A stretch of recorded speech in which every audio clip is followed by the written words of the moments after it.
Hello, everyone, and thanks for joining us. Today, we're back with musician, comedian, book lover, and social media wizard, Stephen Walker. Hey, Stephen, thanks for joining us. Thanks for having me. It's good to be here. Yeah, it's good to have you back. And so today, I want to talk all about collaborations and events with you. So, Stephen, how can an author become an influencer for companies like Legendary Wall Art and The Book?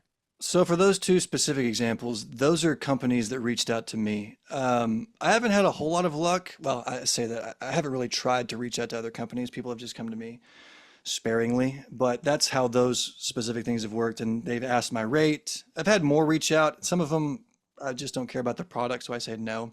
But I'll give them my rate and they'll say yes or no, or we'll tweak it a little bit. But one thing that you can do is just find a company that you admire and reach out to them. Everybody has emails that you can send, or an email that you can send to, and just request, talk about what you offer, talk about what you charge, and see if you can collaborate together. Yeah, that's very interesting. It's a good point that you don't necessarily have to say yes to everyone, and Yeah. that if you get large enough, you will have people reaching out to you, and that saves a lot of time and energy for authors. Yeah. Now, how would you say that authors can get in touch with influencers like you? Do you have authors that typically reach out? I get a lot of emails from authors. I don't respond to most of them. Well, just because I get so many emails at this point, I can't really respond to everybody. But people just send me emails, and I usually don't go that route. I'll usually find somebody that I like, and then I'll just get their book and I'll chat with them through DMs or emails or something like that. I don't really like when people approach me necessarily. I try to befriend people before, but there's other people out there that do similar things. And if I continued down this route, I would start charging. Everything I've done thus far has been just for fun and for free, but as you know, I have less and less time, I would need some sort of compensation for it. I don't know what that would be yet, but I know that there's other people out there that professionally read people's books and that are easily contacted. Right, right. So, have you ever done, say, a collaboration that where you give a book review or anything like that? Yeah, I did on TikTok, I did like a little indie author competition and people would submit a video to me just for fun. And then I picked one book out of that and then I chatted about it in my comedic style on my social media platforms.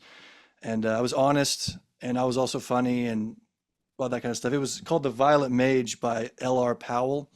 And but that was just for fun. That was just for her. I got her some sales, and I actually included some Amazon affiliate links, so I got a little bit of a percentage for the books that were purchased of hers.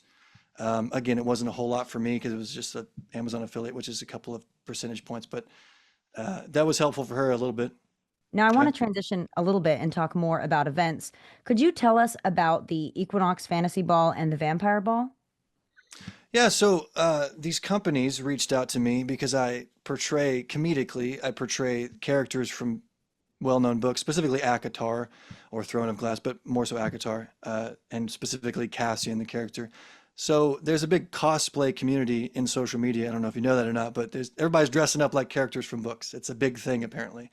And they're having these things called fantasy balls. So these people reached out to me. I have like six coming up this year, and the first one is in February, and I'm going to play Dracula, which is odd because I don't portray Dracula in anything, but they like me and they like who I am, I guess, and they figured I'd be a good fit.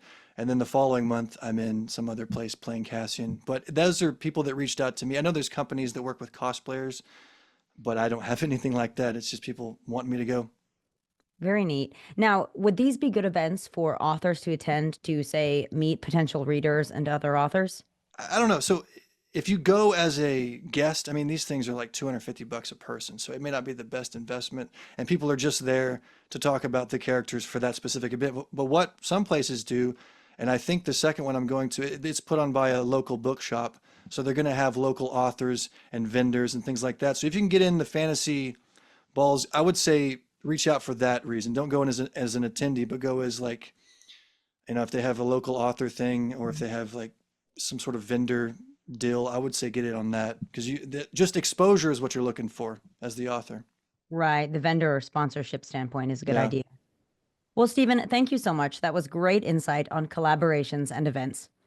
absolutely. That's all the time we have for today. Thank you, everyone, for tuning in to today's interview with musician, comedian, book lover, and social media wizard, Stephen Walker. Be sure to check out our website for more videos. Wishing you all a fulfilling and successful writing journey.